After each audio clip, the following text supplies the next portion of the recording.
Good morning. कैसे हो आप? अपन पढ़ रहे हैं अध्याय 10 विश्व परिवहन एवं संचार। लेकिन विद्यार्थियों थोड़ा सा पीछे की तरफ अपन ध्यान दें। अपन ने सबसे पहले पढ़ा व्यवसाय। व्यवसाय के प्रकार पढ़ रहे थे अपन, जिसमें से अध्याय नंबर 8 था आपका प्राथमिक व्यवसाय, अध्याय नंबर 9 था आपका द्वितीय व्यवसाय। अब स्टार्ट हो रहा है आपका तृतीय व्यवसाय। तृतीय व्यवसाय के अंतर्गत अपना मेन पार्ट है परिवहन एवं संचार। परिवहन उसका पहला पार्ट है। परिवहन किसे कहते हैं? वस्तुओं और व्यक्तियों को एक स्थान से दूसरे स्थान पर पहुंचाने का जो माध्यम होता है वो क्या कहलाता है? परिवहन कहलाता है। क्या कहलाता है? परिवहन। व्यक्तियों और वस्तुओं को एक स्थान से दूसरे स्थान पर पहुंचाने का माध्यम परिवहन कहलाता है। परिवहन की बात करें तो किसी प्रदेश के अंदर जो परिवहन व्यवस्था का क्षेत्रीय प्रतिरूप जो बनता है, परिवहन का जो जाल बिछा हुआ है वो कहलाता है परिवहन जाल। और परिवहन को कैसे ज्ञात किया जाता है? समय से देखा जाता है कि कितनी दूरी है, कितना समय है लगता है, लागत कितनी आती है, उनके द्वारा इसको मापा जाता है। और परिवहन जो होता है राष्ट्रीय परिवहन के रूप के अंदर घरेलू सेवा और सार्वजनिक सेवा के रूप में काम प्रयोग किया जाता है। अब अपन चर्चा करें परिवहन की, तो परिवहन को मुख्य रूप से 3 भागों में बांटा गया है: स्थल परिवहन, जल परिवहन और वायु परिवहन। कितने भागों में? 3 भागों में बांटा गया है: स्थल, जल और वायु परिवहन के रूप में। स्थल परिवहन को मुख्य रूप से सड़क, रेल परिवहन में डिवाइड किया गया है और पाइपलाइन भी इसका भाग है और जल में भी आता है। जल परिवहन को 2 भागों में बांटा गया है: आंतरिक जल परिवहन और बाह्य जल परिवहन, अर्थात महासागरीय जलमार्ग या अंतर्राष्ट्रीय जलमार्ग के रूप में भी अपन इसको जानते हैं। वायु परिवहन की बात करें तो उसको भी 2 भागों में बांटा गया है: राष्ट्रीय और अंतर्राष्ट्रीय, जिनके बारे में अपन चर्चा करेंगे एक एक टॉपिक के ऊपर। अपना पहला टॉपिक है सड़क परिवहन। क्या है? सड़क परिवहन। स्थल परिवहन का पहला भाग सड़क परिवहन। सबसे पहले स्थल को देखते हैं एक बार।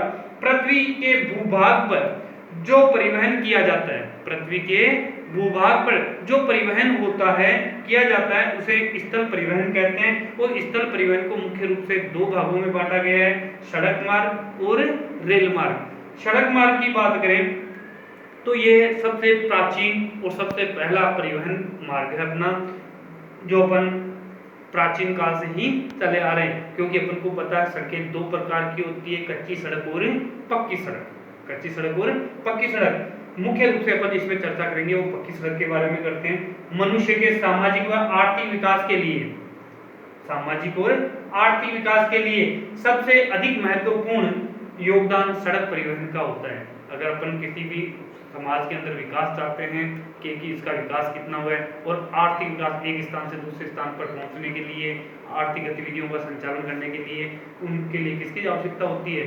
परिवहन की, सड़क परिवहन की आवश्यकता होती है। और सड़क परिवहन एक इम्पोर्टेंट इसलिए भी है कि जितने भी आपके परिवहन मार्ग है उन सबको जोड़ने का माध्यम भी सड़क परिवहन है। जैसे उदाहरण के लिए इसमें अपन ने लिखा है कि यह परिवहन अर्थात सड़क परिवहन वायु परिवहन और जल परिवहन को जोड़ने में उपयोगी होता है, जिसके लिए अपन ने विभिन्न प्रकार के महत्वपूर्ण बिंदु दिए हैं कि इसके क्या क्या महत्व है, कहाँ कहाँ उपयोगी है। उपभोक्ताओं के घर तक पहुंच, आपके जितने भी परिवहन के माध्यम हैं कोई भी सड़क परिवहन के अलावा नहीं जो आपको घर तक सेवा उपलब्ध कराता है। केवल एक सड़क परिवहन ही एक ऐसा माध्यम है जो आपको द्वार से द्वार तक की सेवा उपलब्ध करवाता है। सभी क्षेत्रों में निर्माण संभव, सभी क्षेत्र अर्थात जो धरातलीय उचावच है, धरातल की जो बनावट है, सभी क्षेत्रों में सड़क बनाई जा सकती है।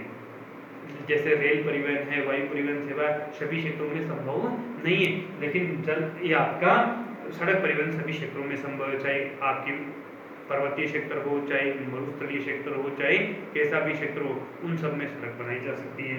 कृषि विकास में सहायक, कृषि विकास अपन भारत के हैं और भारत में अधिकांश लोग क्या करते हैं? कृषि करते हैं। तो कृषि की को गति प्रदान करने के लिए, विकास करने के लिए किसकी आवश्यकता होती है? सड़क परिवहन की आवश्यकता होती है।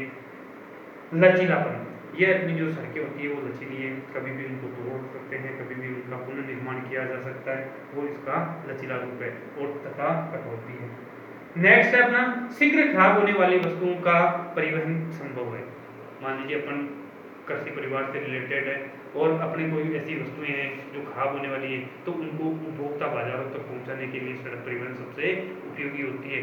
अब मान लीजिए कोई दूर स्थान तक पहुंचाने के लिए तो दूसरे परिवहन का मत प्रयोग कर सकते हैं, लेकिन सबसे पहले अपन किसका प्रयोग करेंगे? सड़क परिवहन का प्रयोग करते हैं। सड़क परिवहन जो है इसके निर्माण और रख रखाव में कम खर्च आता है।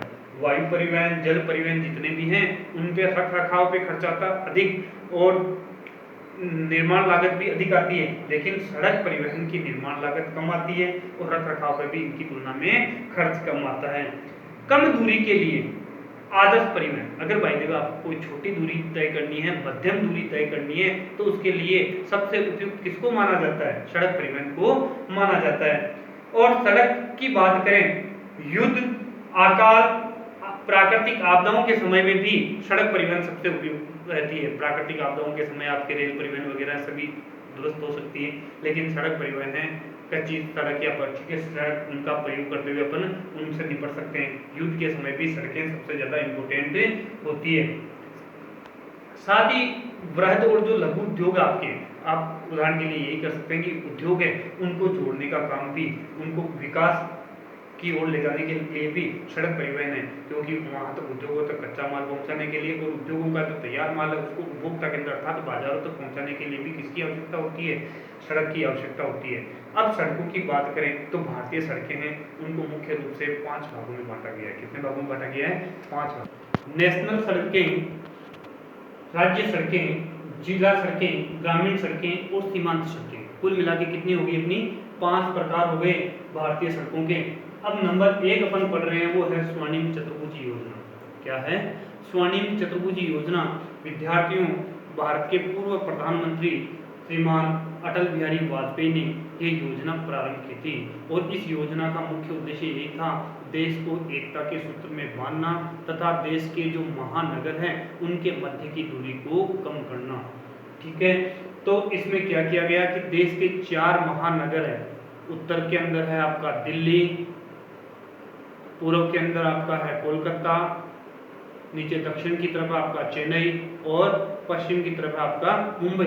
उन चारों को जोड़ते हुए ये बनाई गई है। जैसे इसमें दिखाया गया है कि उत्तर के अंदर आपका दिल्ली, कोलकाता, चेन्नई और मुंबई, इन चारों को जोड़ते हुए क्या बनाई गई है? स्वर्णिम चतुर्भुज योजना बनाई गई है, जो पतंगाकार रूप में, किसके रूप में? पतंगाकार रूप में है और इनके मध्य की दूरी भी कम हो जाती है। और इसकी अंदर 2 गलियारे भी बनाए गए। कितने गलियारे बनाए गए? 2 गलियारे, जो पूर्व से पश्चिम गलियारा है एक तो, जो असम के अंदर सिलचर नामक स्थान से प्रारंभ होती है और गुजरात के अंदर पोरबंदर नामक स्थान तक जाता है, अर्थात पूर्व से पश्चिम को जोड़ता है। इसकी टोटल लंबाई है 3640 किलोमीटर। इसी प्रकार अपना दूसरा गलियारा है जो उत्तर से दक्षिण को जोड़ता है। जम्मू कश्मीर के अंदर श्रीनगर से लेकर भारत का ठीक दक्षिणी बिंदु कन्याकुमारी, उनको आपस में जोड़ता है। इसकी टोटल लंबाई कितनी है? 4016 किलोमीटर। यह देश को एकता के सूत्र में बांधता है। इसका मुख्य उद्देश्य यही है देश के जो बड़े महानगर हैं और देश के किसी भी स्थान तक अपन को जाना है तो उनके मध्य की दूरी कम हो सके, समय की बचत हो सके। और ये जो मार्ग हैं वो 6 लेन के मार्ग के रूप में बनाए गए हैं तथा इसकी रख रखाव के लिए NHAI अर्थात राष्ट्रीय राजमार्ग प्राधिकरण बनाया गया है, जो संपूर्ण कार्य इसको संचालित करता है।